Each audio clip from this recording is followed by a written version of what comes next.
Voilà, salut à toutes et à tous. Merci de nous retrouver sur PS Télévision pour suivre votre émission à l'écoute de Sportif, le tout dernier numéro de cette semaine. Nous sommes très heureux d'être là, question d'analyser les différents sujets d'actualité sportive de la République démocratique du Congo. Pour ce vendredi, comme vous le savez très bien, nous allons revenir également sur l'élimination de la RDC, les conséquences à tirer pour cette débâcle de la République démocratique du Congo au championnat d'Afrique des Nations, mais également à l'Afro-Basket 2025.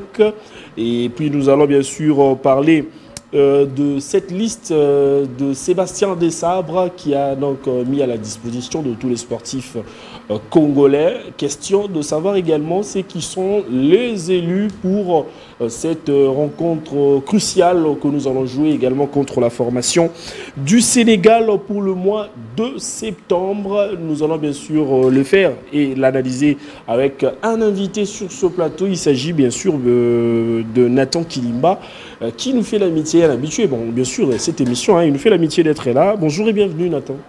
Bonjour Jérémy Ancolé, bonjour cher public. Nous sommes une fois de plus là pour décrypter l'actualité sportive qui règne actuellement en République démocratique du Congo et on croit que l'on pourra tirer en tout cas des bonnes leçons de ces éliminations et aussi savoir comment se préparer pour ces deux matchs qui nous attendent. Quand je parle de nous, c'est la République démocratique du Congo. Effectivement. Pour ces éliminatoires de la Coupe du Monde, des matchs très cruciaux que doit disputer la sélection nationale et on verra en tout cas ce que ça va donner. Voilà, on verra bien sûr ce que ça va donner pour ces deux rencontres, mais avant d'y arriver, nous allons bien sûr vous lire la liste de nos joueurs qui sont sélectionnés pour le championnat d'Afrique des Nations. Je suis ensemble également avec la régie, on va m'afficher également cette liste à qui nous revient beaucoup de questionnements en ce qui concerne certains cadres de la sélection nationale de la République démocratique du Congo. J'aimerais d'abord vous les citer. Il s'agit bel et bien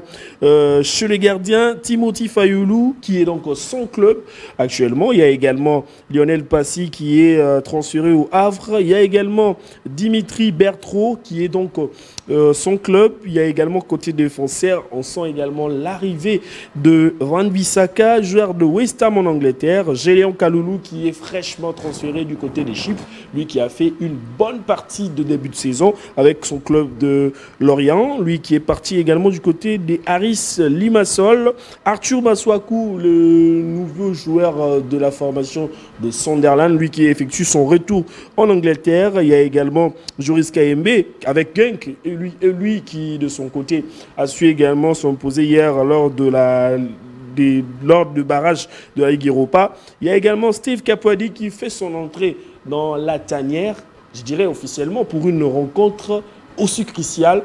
On ne sait pas encore s'il sera également de la partie, lui qui évolue du côté des Legia en Pologne. Il y a également Rocky Bouchiri qui évolue également du côté des Hibernian. Fraîchement, ils ont joué également les barrages de la Ligue Conférence avec cette formation écossaise. Dylan Batumintika qui évolue à Saint-Etienne mais qui est mis en écart, lui qui ne s'entraîne pas avec l'effectif au grand complet. Il y a également Axel Twenzebe. Je ne sais pas s'il va jouer parce qu'il était blessé, mais on met également ce joueur dans cette liste. Il y a également le capitaine Chancel Mbemba qui est bien sûr de la partie, mais qui est actuellement sans club. Pas de négociation officielle jusqu'à là pour ce joueur de l'équipe nationale congolaise. Et puis du côté de milieu du terrain, il y a également Noah Sadiki qui est transféré, lui qui a fait aussi une très bonne première partie de la saison avec Sunderland. Il y a également Edo Kayembe de Watford en Angleterre, Moutou Sami de Sivasspor en deuxième division en Turquie. Il y a également Charles Bikel qui revient, qui nous sort également des réseaux sociaux après avoir dû Paris. C'est hier qu'il a annoncé son grand retour. Il a publié une photo que la RDC lui manquait beaucoup. Et aujourd'hui, on publie également la liste. Quelle coïncidence? C'est des questions que je suis en train, bien sûr, de me poser. Il y a également Nathanaël Ngalael Moukaou de Lille en France. Il y a également Théo Bongonda, lui également aussi, il est blessé, mais bon, il est en rééducation. Les coachs jettent son dévolu sur ce dit fils du pays. Il y a Meshak Elia qui, jusqu'à-là, n'y arrive pas à s'imposer au sein de Young Boys après avoir été prêté à Nantes, mais le jeune prodigue congolais n'arrive pas à s'imposer. Il y a également Nathanaël Mboku de Montpellier en Division 2 en France, lui qui est aussi l'homme à tout faire du côté de Montpellierin. Donc je pense que l'entraîneur va essayer de voir dans la mesure du possible. Yohan Wissa qui a 2 soucis avec son club malgré qu'il continue de s'entraîner avec l'effectif au grand complet. Lui qui devrait normalement partir du côté de Newcastle, mais malheureusement Brentford ne veut pas également laisser ses joueurs congolais. Fiston Kala Maele de Pyramide FC, je rappelle bien qu'ils étaient champions d'Afrique, ils auraient pu les championnats. C'est à peine qu'il a ouvert également son compteur de but. Simon Banza, lui qui est joueur de Braga en Portugal, mis à l'écart également de son équipe. Mais on ne sait pas, bien sûr, comment évolue également, comment il évolue, les entraînements, etc.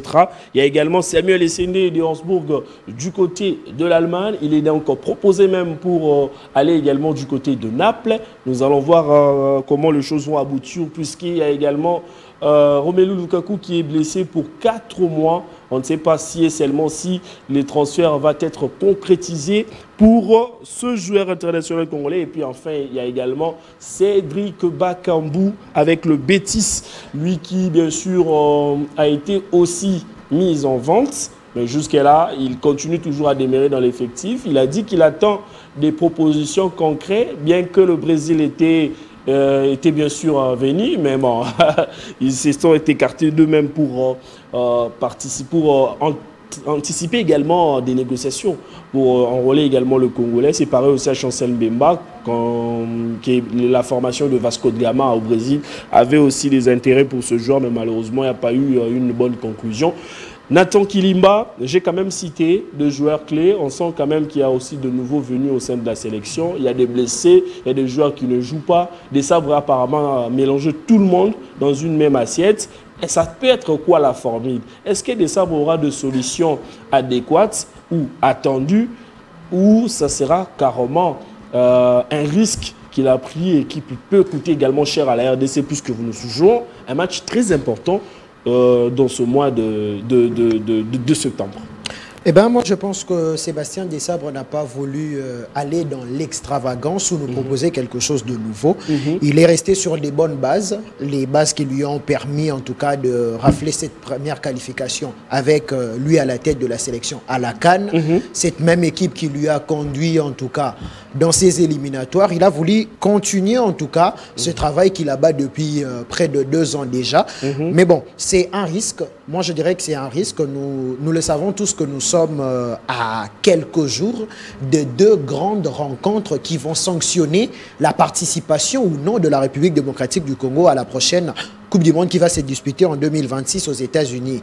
Alors, moi, je pense que Sébastien Desabre, c'est vraiment jeté dans un canot où il n'a aucune assurance de savoir comment sortir, parce que là, on a un grand souci au niveau d'abord des gardiens de but, au niveau de la défense, des milieux de terrain qui est douteux, et que dire de l'attaque. En tout cas, c'est la même liste fou. Si vous me le sortez, en 2024, je dirais, bon, c'est quand même des joueurs qui sont en forme.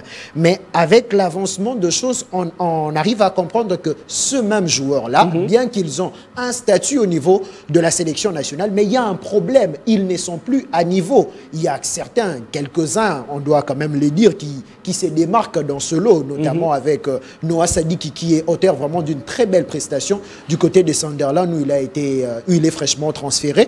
Mais bon, pour certains, on sent qu'il y a une régression. Vous l'avez si bien dit, Théo Bongonde est blessé depuis le mois de juin. Samuel Essendé, qui certes est un peu en feu avec Augsbourg lors de cette pré-saison. Simon Banza, qu'on ne sait même pas parce qu'il a été mis en écart. Moutou Sami, qui joue en 2e division de Turquie. On a Chancel Mbemba, qui n'a pas de club. Dimitri Berthaud, qui est censé être le gardien titulaire, mais qui, jusqu'à présent, n'a pas de club. On comprend que ces joueurs sont en manque des minutes de jeu dans leurs jambes. Et là, jouer ces 2 rencontres très cruciales face au Soudan du Sud et au Sénégal, on doit normalement avoir une équipe fraîche, avoir des joueurs qui sont en compétition. C'est la chose la plus importante. Et moi, je pense que Sébastien Desabre, aujourd'hui, court un risque très énorme parce qu'une non-qualification de la République démocratique du Congo à la Coupe du Monde serait à sa charge entièrement. Parce que celui qui a le choix, le dernier choix, de sélectionner qui il veut. Alors, nous amener, je ne réunis pas toutes ses prestations, toutes ses compétences, mais Chancel Mbemba, ça fait une année qu'il n'a pas de club. Je ne sais pas s'il s'entraîne, et même s'il ne s'entraîne pas, il n'a pas de compétition en jambes. C'est le problème qui se pose actuellement. Dimitri Berthaud, qui est mis à l'écart, qui est censé être le gardien titulaire, malheureusement, il n'a pas fait la pré-saison avec son ancien club. On comprend aujourd'hui qu'il y a plusieurs problèmes qui gangrènent dans cette sélection nationale, bien que ce joueur ait un certain nom à la sélection nationale, mais sur papier, on comprend que ces joueurs ne sont plus au niveau. Que dire de Meshak Elia aujourd'hui? Moi, je pensais quand même qu'on allait avoir un Silas Kantopa qui, malgré une régression, mais est quand même en compétition par rapport à Meshak Elia. Lui, il est également aussi en rééducation. Voilà. Il n'a pas aussi... En fait, la RDC a une sérieuse difficulté avec ce jeune joueur qui sont également en Europe. Silas qui devrait normalement débarquer à Konya Sport, lui qui était parti à Samsung Sport. Le deal n'a pas du tout été conclu puisque Stuttgart demandait 10 millions pour ce jeune joueur. Mais j'aimerais savoir pourquoi prendre un tel risque. S'il faut parler de l'équipe du Sénégal, ils ont 9 joueurs qui sont titulaires en club. C'est-à-dire qu'ils sont en parfaite confiance, ils sont également prêts pour le match et vous allez vous rappeler de la rencontre aller, on était mené, c'était peut-être le but de Fiston Maélé, on allait tomber du côté du Sénégal. Alors, dites-moi un peu, est-ce que ces risques est-il nécessaire ou bien il fallait voir encore plus, puisque nous avons quand même vu 2-3 joueurs du côté du championnat d'Afrique des Nations qui ont été performants. Je cite Ibrahim Matobo qui est en bonne dynamique. Il y a également Jafet Kitamba là aussi. Pas mal de joueurs, Elton Kayembe, qui pouvaient aussi intégrer cette sélection. Mais dommage, l'entraîneur a justement fait encore revenir ce joueur-là. On a vu nulle part où Charles Piquet est en train de se travailler et de faire les entraînements.